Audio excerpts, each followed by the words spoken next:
नमस्कार मित्रों, एनयूटी मस्ती टीम एक विशेष मेहमान से जुड़ी है, संजय चौहान, जो नगर आयुक्त मुरादाबाद हैं। सर से जानते हैं, सर से पृष्ठभूमि क्या है सर? सर, प्रथम तो मैं एनयूटी मस्ती के सभी दर्शकों का स्वागत करना चाहूँगा। बहुत लंबे समय से हमारे साथी प्रयासरत थे कि मुझसे बात हो पाए, लेकिन क्षमा चाहूँगा, मेरी कुछ व्यस्तताएं ऐसी रहीं कि बात नहीं हो पाई। पृष्ठभूमि का जहाँ तक प्रश्न है, बहुत सामान्य पृष्ठभूमि रही है मेरी। हमारे पिताजी कर्मयोद्धा थे, डिस्ट्रिक्ट एटा के एक छोटे से गांव से आते थे। बाबा हमारे एक मध्यम वर्गीय कृषक थे। पिताजी ने एक बहुत पुराने युग में, जब लोगों के पास पढ़ने के साधन नहीं होते थे, विद्यालय नहीं होते थे, उस समय एटा जिले के एक बहुत पिछड़े रिमोट विलेज से बाहर निकल करके आए और कृषि की शिक्षा उन्होंने प्राप्त की। और देश के एक महान कृषि वैज्ञानिक डॉक्टर नीलरत्न धर साहब के साथ उन्होंने PhD की soil science and agriculture chemistry में।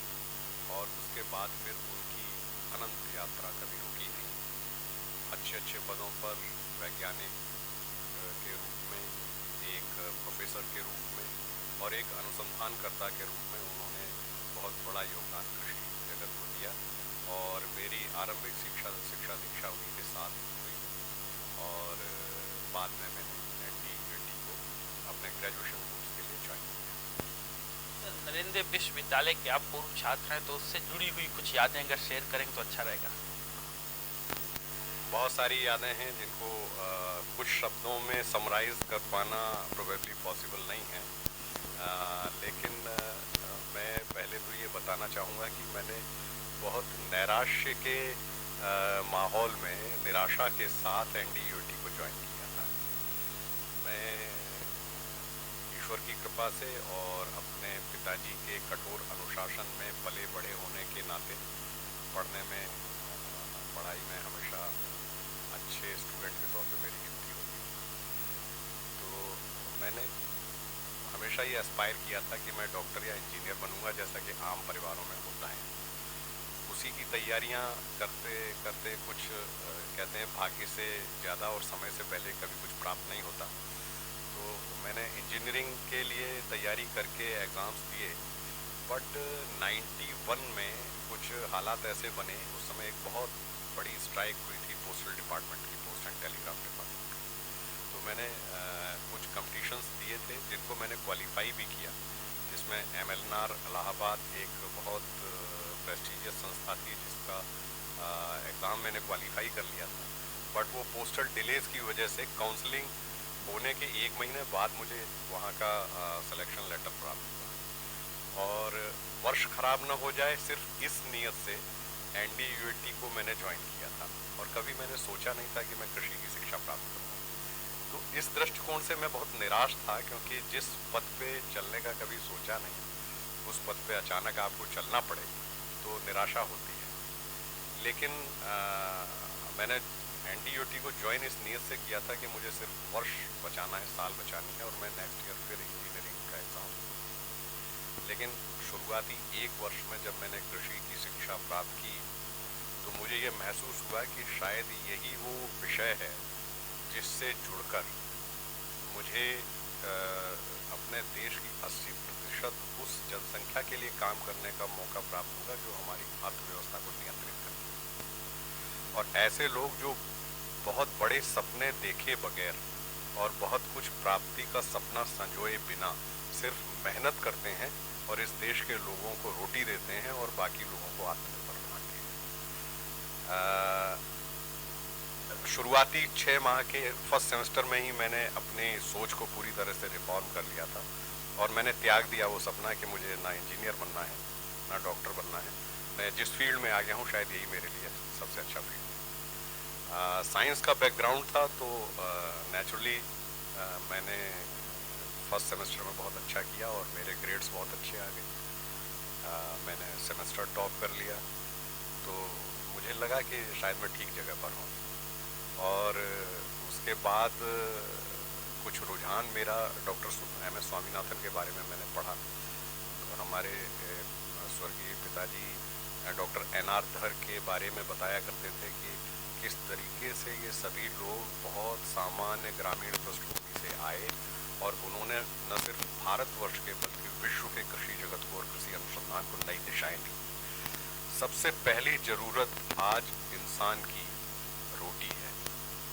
यदि वो एक रोटी न मिले तो इंसानी चरित्र नहीं रह जाएगा। छीना झपटी, मारा मारी और सबसे पहली प्राथमिकता हर जीव की अपना पेट भरना होती है, शायद एक जंगल राज फैल जाएगा।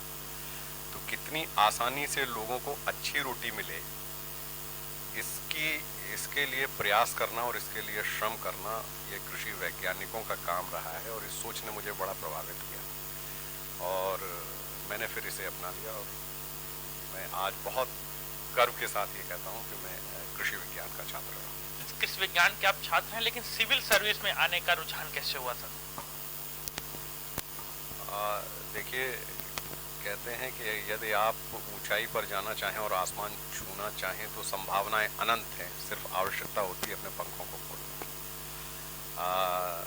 नरेंद्र देव कृषि विश्वविद्यालय ने मुझे काफ़ी कुछ दिया। वहाँ मुझे कई गोल्ड मेडल्स मिले, 6 गोल्ड मेडल पाने वाला मैं इकलौता छात्र बना। चांसलर्स मेडल मुझे मिला। JRF एग्ज़ाम में नेशनल रैंक मैंने वहीं से पाई और उसके बाद पोस्ट ग्रेजुएशन के लिए, चूँकि मेरे पिता जी भी नरेंद्र देव कृषि विश्वविद्यालय में कार्यरत थे, तो मैंने चूँकि बड़े आदर्शवादी व्यक्ति थे और मैंने ये देखा कि जब मैंने ग्रेजुएट कोर्सेज को ज्वाइन किया तो उन्होंने ग्रेजुएशन की क्लासेस लेना बंद कर दिया था और वो इस बात का पूरा ध्यान रखते थे कि कहीं कोई इस तरीके का आरोप न लग जाए कि साहब इनकी वजह से इनके बच्चे को कोई वेटेज मिलता है।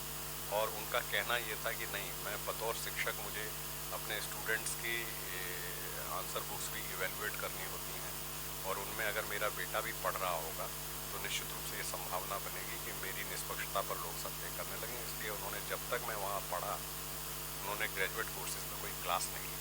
वो सिर्फ पोस्ट ग्रेजुएट और PhD स्टूडेंट्स को ही गाइड किया लगभग 4 वर्षों तक उन्होंने, जबकि अच्छे शिक्षकों में उनकी गिनती होती थी और स्टूडेंट्स डिमांड करते थे कि डॉक्टर चौहान हमको सॉइल साइंस की क्लासेस लें। मुझे इस दुविधा ने थोड़ा विचलित किया और मुझे ये लगा कि यदि मेरी वजह से अपने प्रोफेशनल करियर में मेरे पिताजी को कहीं अपने आप को रोकना पड़ रहा है और वो भी तब जब गहरे संघर्ष के बाद वो इस मुकाम तक पहुँचे हैं और इस मुकाम को उन्होंने केवल अपने परिश्रम से प्राप्त किया है, तो मैं कहीं उनके रास्ते की रुकावट न बनूं। इसलिए मैंने निर्णय किया कि मैं नरेंद्र छोड़ करके पोस्ट ग्रेजुएशन कहीं और से करूँगा। फॉर्चुनेटली मैंने उसी वर्ष पंतनगर GB पंत यूनिवर्सिटी पंतनगर का एंट्रेंस एग्जामिनेशन न सिर्फ क्वालिफाई किया बल्कि टॉप रैंक पाई उसमें और उसके बाद genetics and plant breeding specialization with genetic engineering में मेरा वहाँ एडमिशन हुआ। ICAR की JRF फेलोशिप में मैंने नेशनल लेवल पर रैंक हासिल की थी। तो उसके बाद मैं पोस्ट ग्रेजुएशन के लिए पंतनगर चला गया। लेकिन आज भी मैं अपने जीवन का जो गाइडिंग माइलस्टोन है वो नरेंद्र देव यूनिवर्सिटी को मानता हूँ, जहाँ से मेरी ग्रेजुएशन की शिक्षा पूरी हुई। ग्रामीण क्षेत्र के बच्चे सिविल सर्विस की तैयारी कैसे करें सर? मैं आपको ये बताना चाहूँगा, एक जो कन्विक्शन है जिसको हम कन्विक्शन कहते हैं, वो कन्विक्शन सामान्य पृष्ठभूमि से आने वाले लोगों में जो कन्विक्शन देखने को मिलता है और जो व्यापक जनहित के साथ जो जुड़ाव और समर्पण की भावना है, वो उन्हीं लोगों के अंदर कूट के ज़्यादा पाई जाती है जो सामान्य पृष्ठभूमि से आते हैं या उस पृष्ठभूमि से आते हैं जिस पृष्ठभूमि के लिए वो कुछ करना चाहते हैं। ग्रामीण पृष्ठभूमि से जुड़े हुए बच्चों के लिए किसी प्रकार की कोई रुकावट नहीं है। वो जैसा चाहें, जिस फील्ड में चाहें उस फील्ड में जाने की क्षमता रखते हैं। सिर्फ उनको एक दिशा देने की आवश्यकता है। तो पहले ग्रेजुएशन अपना अच्छे से करें। जो सिविल सर्विसेज के लिए सब्जेक्ट्स उनको चयनित करने हैं, उन सब्जेक्ट्स के साथ ही अपना ग्रेजुएशन करें तो ज़्यादा अच्छा होगा, क्योंकि ग्रेजुएशन से ही आपकी ग्रूमिंग फॉर सिविल सर्विसेज शुरू हो जाती है और काफ़ी समय बच जाता है, क्योंकि जो ऑप्शनल सब्जेक्ट्स हैं वो अगर आपने ग्रेजुएशन भी उसी सब्जेक्ट के साथ कर रहे हैं तो उसको अतिरिक्त समय देने की आवश्यकता नहीं होती। बहुत सारे स्थापित मापदंडों को मैंने सदैव तोड़ा है। जैसे मैंने जब एग्रीकल्चर से ग्रेजुएशन किया और पोस्ट ग्रेजुएशन करने के बाद मुझे डॉक्टरल फेलोशिप मिल गई थी पन्नागर यूनिवर्सिटी से, और मैं चाहता तो रिसर्च के फील्ड में जा सकता था, वो मेरा एक प्रिय क्षेत्र भी था। परंतु कुछ कारणों से मुझे ये लगा कि रिसर्च के फील्ड में यात्रा बड़ी लंबी थी और मैं तुरंत समाज को कुछ रिटर्न करने लायक बनना चाहता था। इसलिए अपनी यात्रा को संक्षिप्त करते हुए पोस्ट ग्रेजुएशन के बाद मैंने ये निर्णय लिया कि सिविल सर्विसेज में जाऊँ। ललित अभी सिविल सर्विसेज में है और ऐसे बहुत सारे लोग ये मेरी उस यात्रा के साथी हैं और मेरी यादों में आज भी मैं उन्हें सदैव सजीव पाता हूँ। कुमारगंज में अपने पिताजी के ऑफिशियल रेजिडेंस के सर्वेंट क्वार्टर में बैठ करके और लगभग 1.5 वर्ष की तैयारी में रैंक के साथ पीसीएस एग्जामिनेशन को क्वालिफाई करके मैंने शायद इस धारणा को भी तोड़ा कि कृषि को ऑप्शनल सब्जेक्ट लेकर के सिविल सर्विसेज का कंपटीशन क्वालिफाई नहीं किया जा सकता, या आपको किसी बहुत बड़ी कोचिंग की जरूरत होती है। सिर्फ आपको एक बहुत दृढ़ निश्चय और कठोर परिश्रम की आवश्यकता होती है। अगर ईमानदारी के साथ आपके अंदर ये करने का मादा है तो ग्रामीण पृष्ठभूमि आपके सपनों के कभी आगे नहीं जा सकती। सर, एक सवाल और उठता है कि जो बच्चे ग्रामीण क्षेत्र के सिविल सर्विस में आएंगे तो क्या बदलाव होगा? बहुत बदलाव होगा। देखिए, मैं ये मानता हूँ कि सिविल सेवाएं कुछ प्राप्त करने का नहीं बल्कि समाज में कुछ रचनात्मक सकारात्मक बदलाव लाने का माध्यम है। और सिविल सर्विसेज इसका जो उद्भव है वो इस धारणा के साथ हुआ है कि आपको समाज की बेहतरी के लिए मिशनरी अप्रोच के साथ काम करना है, ना कि अपने लिए कुछ पाने के लिए पद प्रतिष्ठा पोजीशन, ये सब इसके साथ जुड़े हुए सेकेंडरी चीज़ें हैं। ये कभी प्राइमरी गोल नहीं हो सकता। जो ग्रामीण पृष्ठभूमि से आने वाले बच्चे हैं उनका समाज से स्वाभाविक जुड़ाव होता है। कृषि के साथ उनका जो एक्सपोजर है, जो हमारी अर्थव्यवस्था को नियंत्रित करती है, आज भी हमारी अर्थव्यवस्था का 70% कृषि पर आधारित है।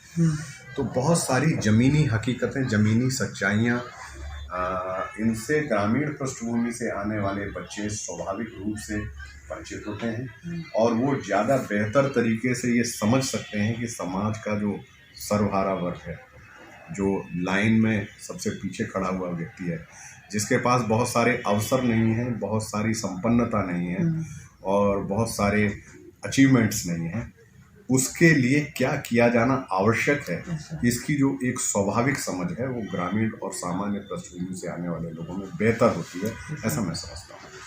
बहुत बहुत धन्यवाद सर। लेकिन एक और सवाल उठता है कि जो हम कार्य कर रहे हैं एनयूटी मस्ती डिजिटल प्लेटफॉर्म के माध्यम से, आप इसको कैसे देखते हैं? इस पे आपके क्या विचार हैं sir? Shiv, it is a commendable job. मैं आपको सबको बधाई देता हूँ, आपकी पूरी टीम को, क्योंकि ऐसा किसी ने सोचा नहीं था कि इस क्षेत्र से जुड़े हुए लोगों को, इस क्षेत्र की भूली बिसरी स्मृतियों को और पुराने लोगों को किसी माध्यम से एक साथ जोड़ा भी जा सकता है। आज मैं लगभग 10 वर्ष से ना ललित से मिला हूँ ना भानु से मिला हूँ, लेकिन आपने वो संपर्क सूत्र, वो तार विकसित किए हैं जिनसे मैं बहुत सारे लोगों से जुड़ गया हूँ। मुझे वक्त मिले ना मिले, लेकिन मैं अपने तमाम पुराने साथियों को आपके माध्यम से आज भी अपने साथ पाता हूँ। बहुत बहुत धन्यवाद सर, बहुत बहुत धन्यवाद। क्या कुछ व्यक्ति विशेष किसी को संदेश देना चाहते हैं सर? दीपावली की शुभकामनाएं हैं सभी को, और मैं ये ज़रूर कहूँगा कि कोई भी लक्ष्य आपकी पहुंच से कभी दूर नहीं हो सकता। Thank you so much sir, बहुत बहुत धन्यवाद। Thank you so much sir.